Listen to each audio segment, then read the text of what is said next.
Hello everyone, I'm Connal Finlay and welcome to today's episode of The Cellar TV.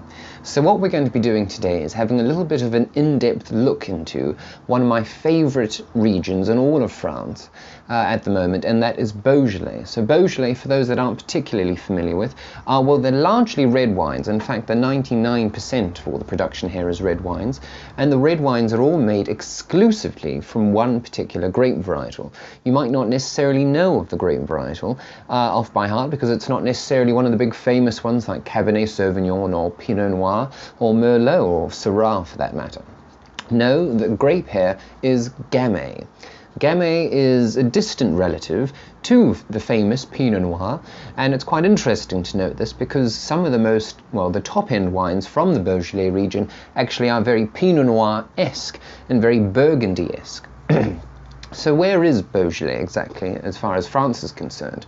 Well, if you know the geography of France, then you'll know where the Burgundy region is. Burgundy is a big long region. It consists of the Côte de Nuit and the Côte de Blanc, and then it goes down to the Mâconnais and also the Côte Chalonnaise as well. Well, the Côte Chalonnaise and then the Mâconnais, I should say, if you're going north to south. And then underneath that is the Rhône Valley. And so, of course, then you start off again with a nice long, thin region called the Northern Rhône. And it's made up of famous regions such as Côte-Rôtie and Cornas and Saint-Joseph. And then that goes down a little bit further south again, and you're in the Southern Rhône Valley. And that's, of course, where the famous Châteauneuf-du-Pape lives. Now, between the Northern Rhône Valley, around where sort of, as I say, Côte-Rôtie, Hermitage and Cornas up the top there of the Northern Rhône Valley, and Burgundy, so the south of Burgundy and the Mâconnais there, right in between those two regions is Beaujolais, right in the middle. The wines of Beaujolais tend to get a bit of a bad rap, and it's not necessarily fair.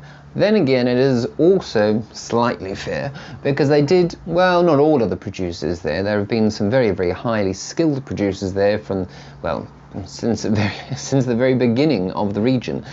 But I have to say, right around the 60s and 70s, there was a period of time which it all started to kick off. And this is where the two words Beaujolais Nouveau appeared.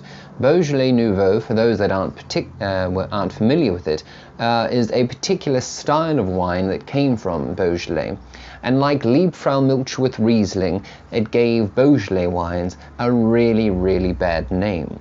Beaujolais Nouveau, however, was this great idea, well, arguably great idea, that started, as I say, in the 60s and 70s with one man in particular. This is Georges Duboeuf, and he wanted to really make the region famous, which arguably, again, as I say, he did.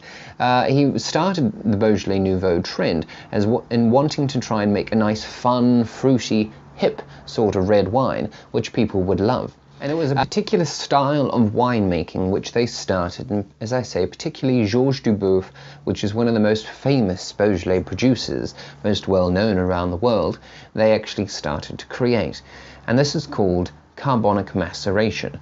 I won't go into all of the details, but essentially what it does is it takes unpressed grapes from the vineyard into the winery, puts them all into a tank, then covers all of those grapes together, because of course usually with fermentation what you will do, very, very quick rundown, you'll press the grapes, then you separate the skins and the pips one way, and all the juice will go another way. The juice is then fermented by itself, and then blah blah blah blah.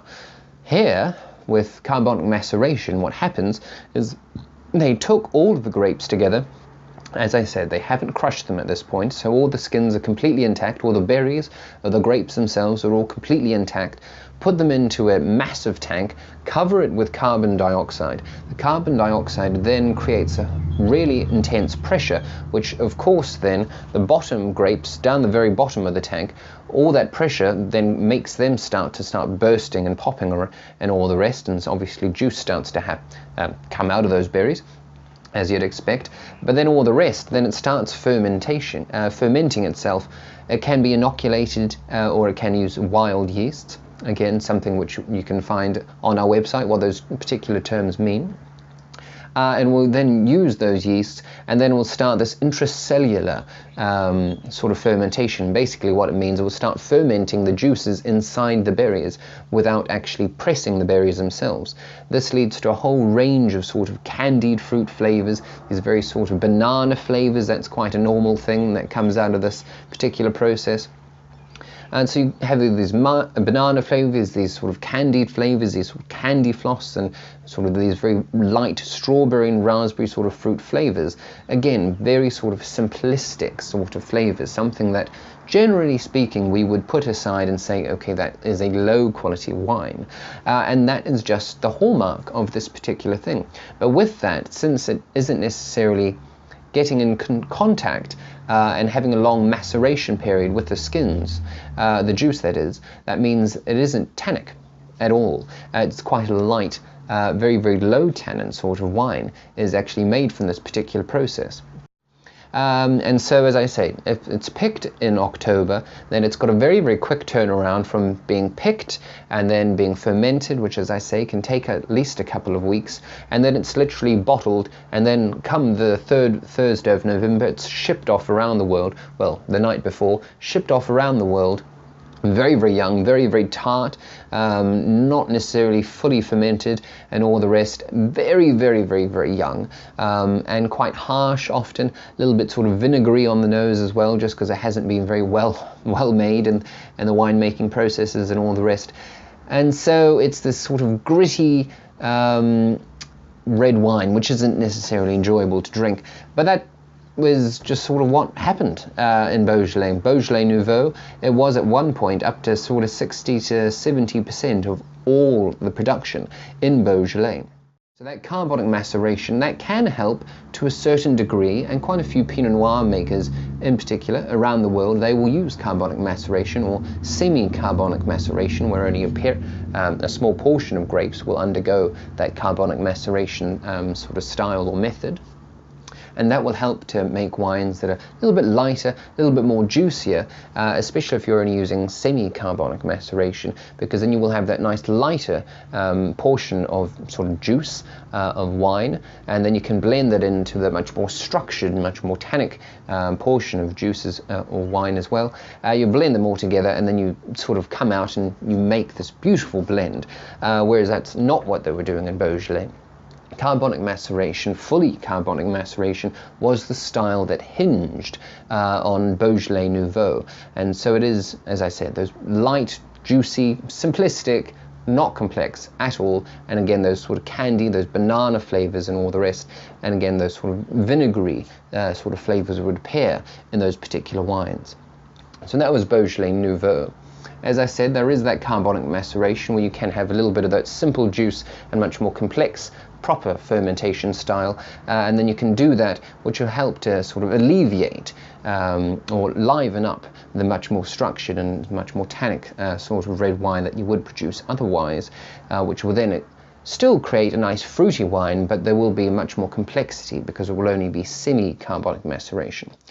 And so this is, generally speaking, as a style that is still, well, it's still largely produced here, or the wines in Beaujolais are still largely made in this particular style. And so that is what allows for these wines still to be quite light and juicy and all the rest. But again, since it is semi-carbonic maceration, it is a little bit more complex, a little bit more interesting. But it's not all that bad, because there are producers, especially pretty, I would say, 80 to 100% of all the winemakers that are producing wines from the Beaujolais crus, such as I say, Brouilly, Moulin-a-Vent, Fleurie and all the rest. They are making wines that are much more serious, a lot more complex, and they are doing them in the traditional methods like you would find in anywhere else in the world, normal red wine making procedures, where they do have an extended maceration for the grape skins, which will allow for nice, beautiful, rich color to come through into the wines, as well as those tannic structure as well, making much more, as I say, structured red wines as well. And most of them as well, they are seeing some older oak, and some of them even are seeing some newer oak as well, which will then of course create Beaujolais wines, or red wines I should say, that are again a little bit more complex, because they do have those slightly oaky aromas and much more of a, or even more of a concentrated and structured palate as well, which will then allow for much more age-worthy and interesting sort of red wines. The producers here, I'm happy to say, and all the Beaujolais producers that we have online at the moment, interesting to note, they're all either organic and or biodynamic and or natural wines as well. So most of these, most of the new wave producers of Beaujolais, they are really starting to focus on their quality. So even things like this, the Beaujolais and their Beaujolais Village, which would usually have some semi-carbonic maceration in there, don't actually necessarily have that.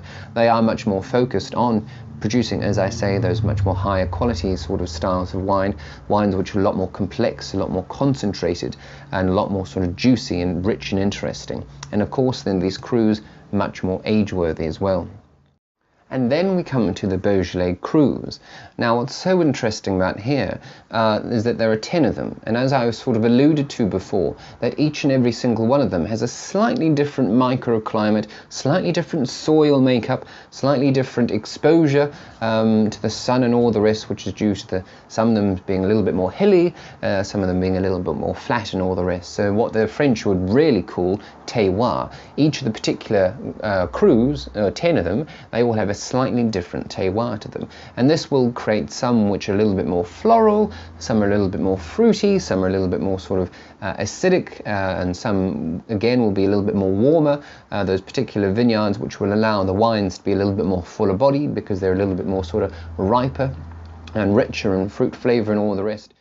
And so starting from the very top, up in the north of all the crus and running our way down, first off we come along to Saint-Amour. Now Saint-Amour have actually got quite a lot of limestone soils, which is what you'll find quite predominantly, and quite chalky soils as well, which is quite similar, in fact akin to the soils in which you'd find in the Mâconnais, and also stretched right across all of the Burgundy region basically.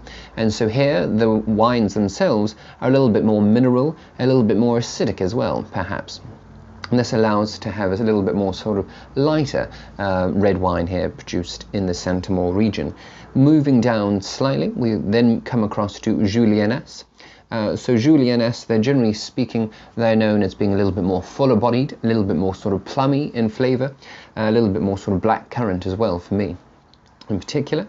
Then we come down to Chenas. Chenas is quite a warm, ripe sort of sub-region here, or sub-cru as it were. And here the wines themselves, for me particularly, they are a little bit more well structured, perhaps a little bit more tannic as well. Again, similar to Julienas, they are quite sort of juicy and rich sort of red wines coming from there. Then we come across Moulin-a-Vent. Moulin-a-Vent is this particular wine here, one of these wines here, from that particular region, and that is Moulin-a-Vent. And here, generally speaking, Moulin-a-Vent is considered to produce some of the most high quality Beaujolais out of all of the crus. And then we come along to Fleurie.